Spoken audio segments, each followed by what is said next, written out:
Graça e paz. Aqui estamos para dar continuidade no nosso estudo em pequenas porções do capítulo 4 do Evangelho de João. Estamos fazendo isso bem minuciosamente, tentando extrair várias lições. No vídeo anterior, se você acompanhou, nós vimos do versículo 1 ao 4, na verdade 1 a 3, porque o 4 ficou assim, a seguir as cenas dos próximos capítulos. E agora nós vamos ler mais 3 versículos. E eu te convido a ir buscar sua Bíblia para você acompanhar minuciosamente. Mas antes, peça ao Espírito Santo de Deus que fale ao seu coração. Se ele falar, algo maravilhoso vai acontecer. Se não, se só eu estiver aqui falando, vai ser como o símbolo que bate, o sino que bate e não acontece mais nada.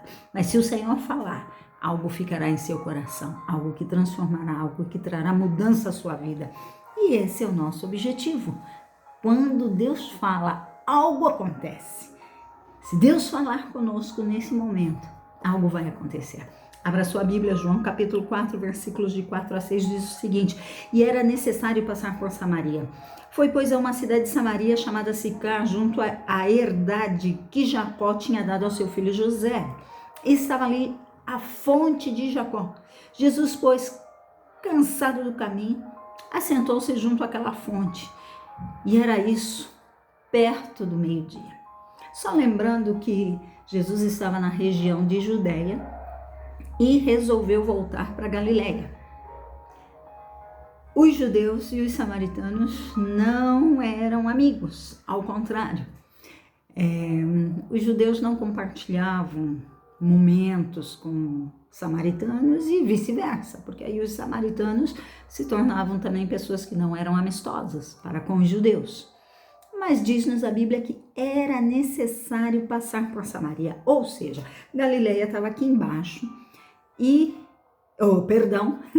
Judeia estava aqui embaixo, Galileia estava aqui em cima e Samaria estava no meio, no meio do elevador tinha Samaria. Muitos judeus faziam o seguinte, eles saíam da Judeia, davam um contorno, atravessavam o Rio Jordão, faziam uma volta para chegar lá na Galileia. Mas o caminho certo era aqui, chegou na Galileia, passando por Samaria. Então eu entendo que esse pedacinho do texto está nos falando que esse era o caminho mais certo para passar. Isso me fez lembrar das minhas últimas férias. Nós estávamos indo para uma região litorânea do estado de São Paulo, uma cidade que eu amo suas praias, Peruíbe, maravilhosa. Estávamos no entroncamento da Regis Bittencourt para pegar Padre Manuel da Nóbrega e chegar em Peruíbe. Já estávamos então traçando ali, caminhando na Padre Manuel da Nóbrega, quando nos deparamos com a estrada parada. O que tinha acontecido? Um caminhão, infelizmente, de cargas tóxicas, um caminhão tombou. E cargas tóxicas, era preciso limpar a pista antes de liberar. E não tinha previsão.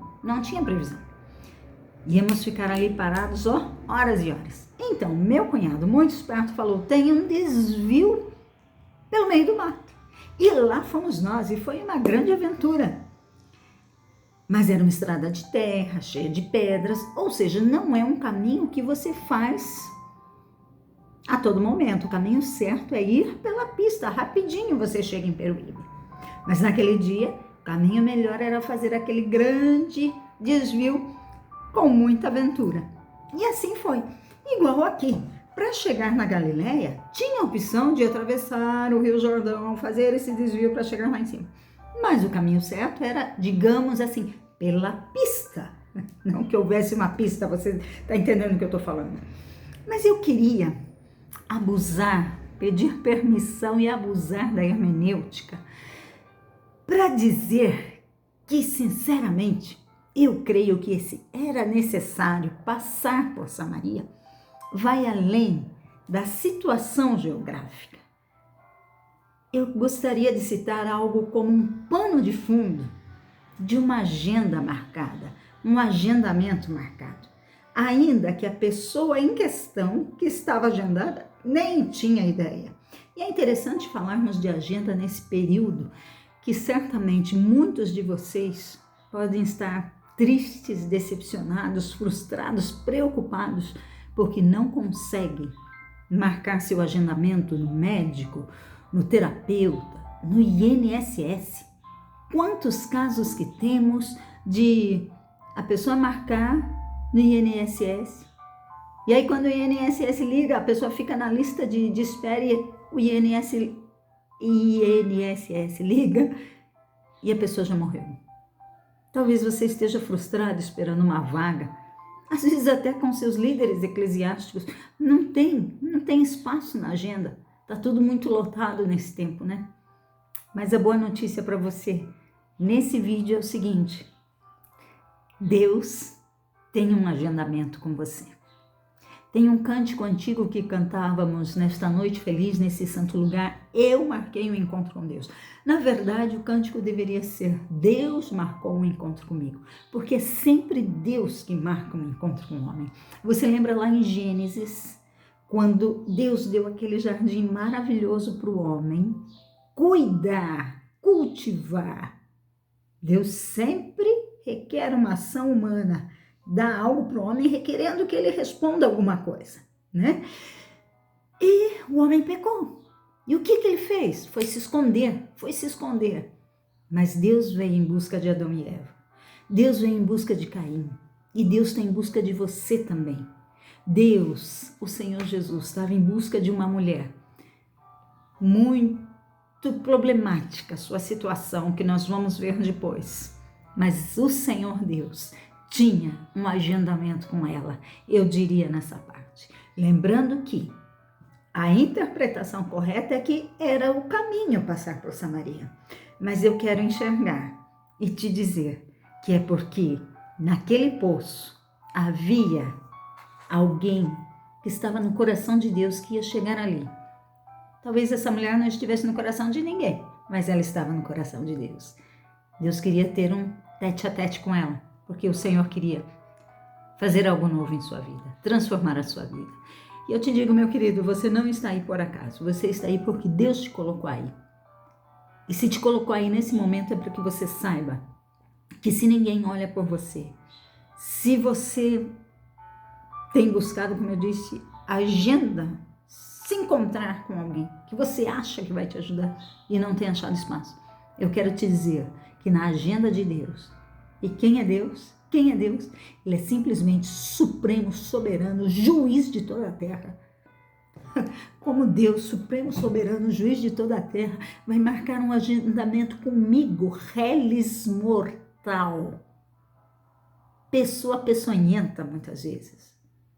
Mas uma pessoa peçonhenta, pela qual Jesus morreu, deixou sua glória, se humilhou, fez-se servo, humilde, sofreu a morte de cruz por uma pessoinha como eu e você. Deus tem você na agenda dele. Nós não temos, nós por nós mesmos não temos Deus em nossa agenda. Mas quando o Espírito Santo de Deus trabalha em nosso coração e colocamos Deus em nossa agenda, você vê que tudo muda. Por isso, buscai ao Senhor. Buscai ao Senhor e o seu reino em primeiro lugar. E todas as outras coisas que você tem tanto buscado nesse nível, lembra o nível merreca?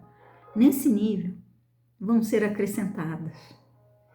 Deus sempre busca o homem, a salvação vem de Deus. Qual a resposta que você tem dado a ele? Muito bem, Jesus e os seus discípulos chegaram nesse território samaritano. Os discípulos todos foram para a cidade comprar alimento e Jesus ficou ali no poço de Jacó, porque ele estava cansado da viagem. E eu queria falar rapidamente 2 pontinhos com você. Primeiro é a respeito de Jacó. Gente, Jacó fez muita atrapalhada na sua vida, né? Se você estudar, você vai ver quantas atrapalhadas Jacó fez. Mas se tem uma coisa que Jacó fez bem, foi abrir poços. Costumo dizer que era profissão de família. Abraão abriu poços, Isaac abriu poços e Jacó abriu poços, porque eles eram peregrinos na terra prometida e eles precisavam abrir poços. Tem algo diferente de mim e de você? Nós somos peregrinos nessa terra. Nós não estamos enraizados aqui. Se você pensa que você está enraizado aqui, você está muito equivocado. daqui não levaremos nada, a não ser as coisas boas que plantarmos, que nem sempre vemos o resultado aqui nesta terra. Queridos, e as coisas boas é obedecer ao Senhor, conhecer sua vontade, fazer sua vontade, como peregrinos, como cidadãos de um reino superior, de outro nível, de passagem por aqui.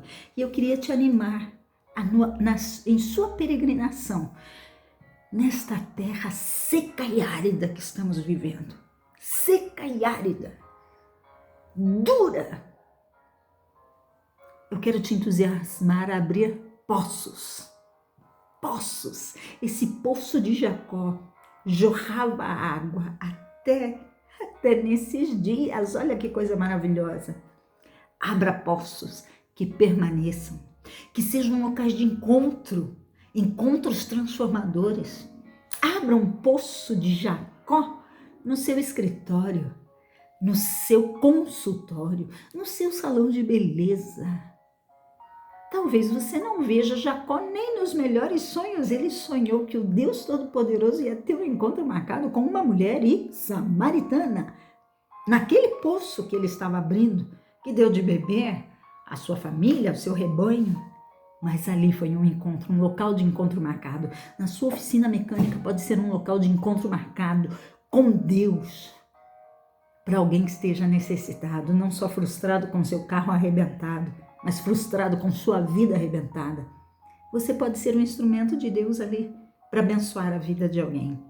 Abra poços na sua caminhada, lugares que possam ser um local de encontro com Deus, em que Deus sinta prazer de agendar um encontro com alguém aí, no seu local de trabalho, na sua casa. Abra poços, abra poços. O mundo está com sede, o mundo tem bebido águas turvas, contaminadas, mas se você é um filho de Deus, você é o portador das águas vivas, das águas que transformam. Jesus estava cansado e parou ali para descansar, enquanto os discípulos, isso é no verso que ainda veremos, enquanto os discípulos foram à cidade comprar alimento. E eu quero dizer nisso, lembrar que Jesus era 100% homem e 100% Deus, mas ele nunca usou da sua divindade para se autofavorecer. Jesus sentiu cansaço, Jesus sentiu fome, Jesus sentiu sede, Jesus sentiu a dor de cada chibatada arrebentando e abrindo sua carne quando ele foi severamente açoitado pelos soldados romanos. Jesus sentiu a coroa de espinho cravando a sua cabeça e o sangue escorrendo. Jesus sentiu. Jesus nunca usou da sua divindade para se autofavorecer. Meu querido, eu não sei quem você é, mas eu quero te dizer o seguinte: não use do cargo que lhe foi dado. Se foi dado por Deus, viu? Não é mérito seu. Você se esforçou? Ótimo, você tem que se esforçar. Mas todo bem vem de Deus. Não use de seu posto político, de seu cargo na empresa ou qualquer outra coisa, até do seu cargo eclesiástico. Eu coloco bem entre aspas porque eu vejo de uma forma diferente. Não use para se autofavorecer. Se você é um seguidor de Jesus, nós devemos segui-lo. Jesus nunca usou do poder que ele tinha para o seu próprio benefício. Portanto, eu e você não temos direito de fazer isso. Jesus sentiu e passou toda a dor, todas as privações e nunca desistiu. Você não tem o direito de desistir. Você não tem o direito de desistir. Se você é um seguidor de Jesus, desistência é uma palavra que não deve haver na sua agenda. Não deve haver. Porque nós fomos chamados para sermos iguais a Ele. Se Jesus não desistiu, eu e você não podemos desistir. Da nossa força nós desistiremos. Primeiro cravo espetando nossa testa, mas com o Espírito Santo de Deus, Ele nos capacita a vencer, Ele nos capacita a chegar lá. Vá em frente, não desista, olhe para o autor e consumador da nossa fé, seja perseverante, que o Senhor nos abençoe. Até a próxima porção de João, capítulo 4.